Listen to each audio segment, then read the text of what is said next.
Hi, Kathy. It's Stacy. Just curious on how things are looking on your end.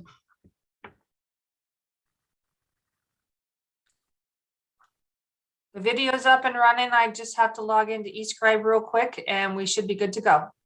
All right. Well, let us know when you're ready and we'll get going. Will do.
Stacy, everything is up and running.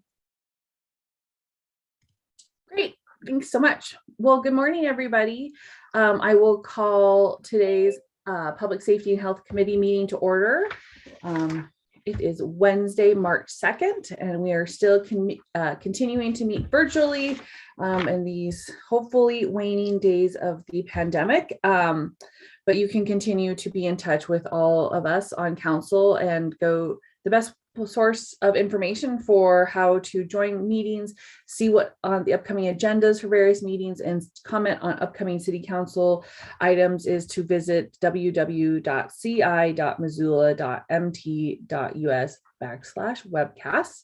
And that is a good central location for everything doing in this virtual environment. If you don't have access to the internet, you can always give us a call at 406-552-6012, and you can continue to access watching our committee meetings and council meetings on Spectrum Cable channel 190, or on the city's YouTube channel, or on the city's website. So we still want to be accessible during this time. So Kathy, would you mind going ahead and taking a roll call vote for all those who are here today for our committee meeting? Certainly. Stacy Anderson. Here. Daniel Carlino. Here. John Contos. Here. Mirta Becerra. Here. Jordan Hess. Here. Gwen Jones. Kristen Jordan. Present. Mike Nugent. Present. Jennifer Savage. Here. Amber Sherrill. Present. Sandra Vaseka. Present. Heidi West. Present.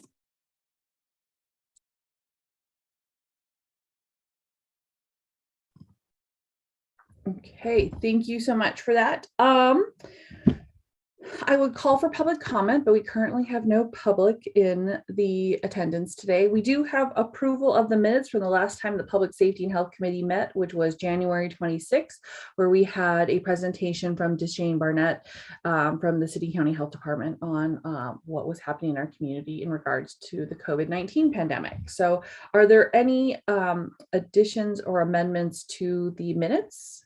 If not, they will stand approved. Okay, see none, those minutes will be approved. We have one agenda item today, and it is a referral for surplus resolution from the fire department, which is how we go about getting rid of surplus inventory at our various departments. And I do see for the record that Ms. Jones has joined us. So we're going to hand this over to what the screen says is Eric Petroff, but is that I could be having, we'll go ahead and.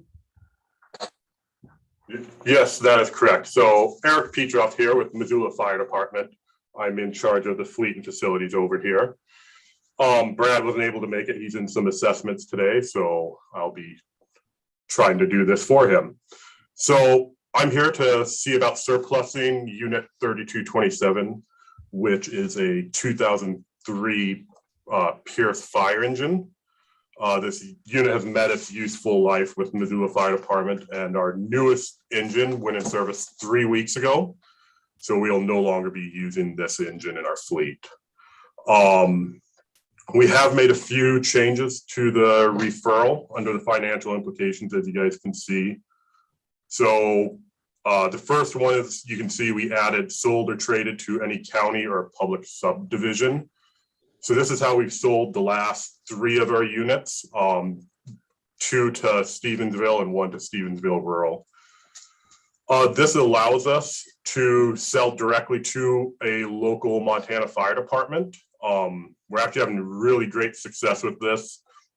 We're getting a much higher return on our apparatus when we sell them like this, where when we went to the typical auction block, we weren't seeing this type of return. And then we're also getting rid of these rigs at a much quicker rate. So technically we already have an offer from Twin Bridges Fire on this unit. So, and then also under financial implications, the very last line, you guys will see that we have written down that we'd like to see the proceeds of this unit returned to the fire department. The purpose behind this is we're currently very close to our goal of electrifying all of our extrication gear and our ventilation fans on our frontline apparatus and our first reserve. So right now we have still a couple of units that are powered by Briggs and Stratton motors that puff and smoke and run a little rough because they don't get used a ton. So we've switched over to essentially electric jaws of life, and we've switched over to electric ventilation fans. So this is kind of our, I guess, little step we can make for our 0 by 50 goal. And most importantly, these things are more reliable and safer for our guys to use. All right, thanks so much for that presentation. You did fabulous. I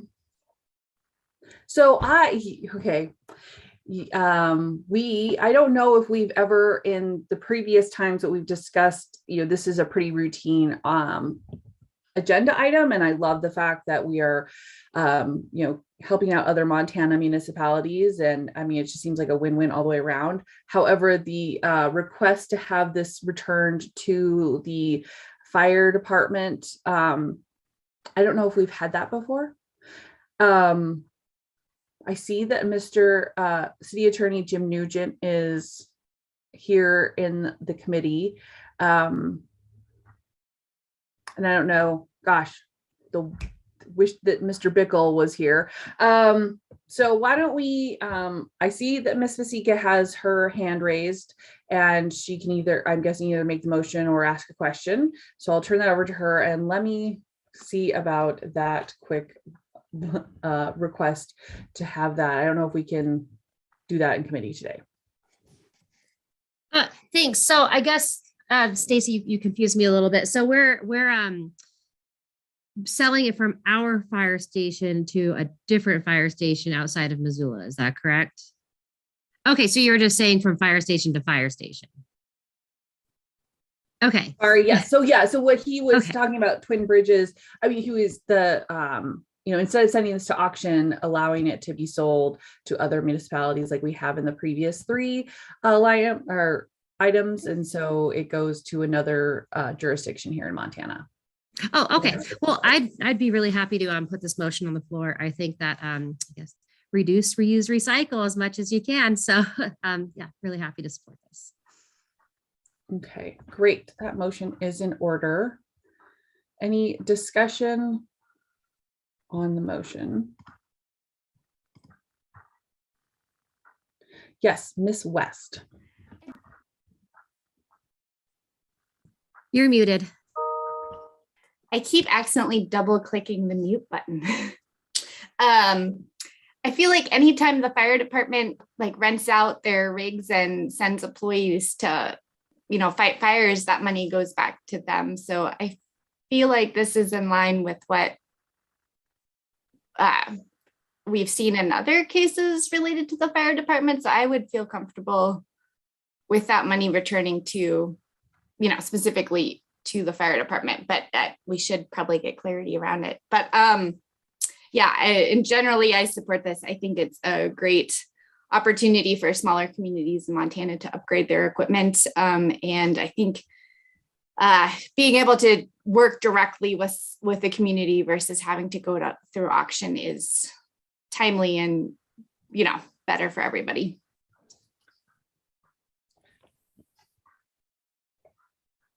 I agree. Thank you, Miss West. Miss Jones. I just sent an email to Dale for clarification. He's probably in a meeting and can't get back to us right now, but I think you could move this out of committee onto the council floor, and there could be clarification prior to that. We just don't see surplus that often come through, but I do agree with Heidi. I know that the wildland firefighters, when they make excess money there, it goes back to fire. Wish I could remember specifically what we do with surplus, but we will get an answer from Dale, and that could be prior to Monday night. Yes, thank you for that, Ms. Jones. Mr. Nugent, you have joined us and I see you have your hand raised. Yes, were you wondering if it was okay to have a transaction with another fire department? I had someone in my office, so I wasn't able to listen closely to see. No. The question was just having the funds from the sale of the surplus be designated to go back to the fire departments. Basically general ledger fund versus the general fund. That's what they're requesting in this particular transaction. But I do agree with Ms. Jones. I feel like we can get final clarification for this before we vote on this on Monday night, but that we can move the motion to allow for the sale of disposal of surplus items that is being requested. Yes, that would seem to be a policy decision made by the elected officials. Generally, the city council makes policy decisions and the mayor executes them, but they probably have a recommendation to the city council on what to do in an instance like this. Great. Thank you so much. We appreciate you always listening in and providing guidance when available. We'll let you get back to whatever you were previously scheduled to do. Okay, folks. So we are going to get clarification on whether or not we can earmark those funds for, it definitely seems like a really good initiative that the fire department is trying to take on with, as we all are trying to do what we can to affect climate change. But we will move forward with this item. Sandra's motion is on the floor. We'll take a vote on that, and then we'll have clarification from Mr. Bickle, and I will send that out to everyone once he gets back to us about whether or not we can earmark those funds before we final vote on this on Monday night. So sorry for the confusion on that, folks. Thanks for your patience. So Kathy, if you want to go ahead and take a roll call vote on the motion. Certainly. Stacy Anderson. Yes. Stacy, do you need to take public comment? I did take public comment. There is no public. Sorry, which I sorry. noted earlier in the meeting. Sorry. Thanks. Stacy Anderson. Yes. Daniel Carlino. Yes. John Contos. Yes. Mirta Becerra. Yes. Jordan Hess. Yes. Gwen Jones. Yes. Kristen Jordan. Yes. Mike Nugent. Yes. Jennifer Savage. Yes. Amber Sherrill. Yes. Sandra Vaseka. Yes. Heidi West. Yes.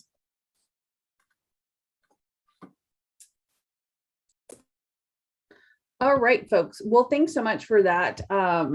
Thank you for your presentation, Eric. And we will see this on the consent agenda on Monday night, and then we'll have some clarity around the funds that this surplus will create. So thanks so much for everyone. Have a great rest of your morning. That is all we have for today's Public Safety and Health Committee. Our next committee is Public Works at 10:40. So thanks so much, and we'll be adjourned.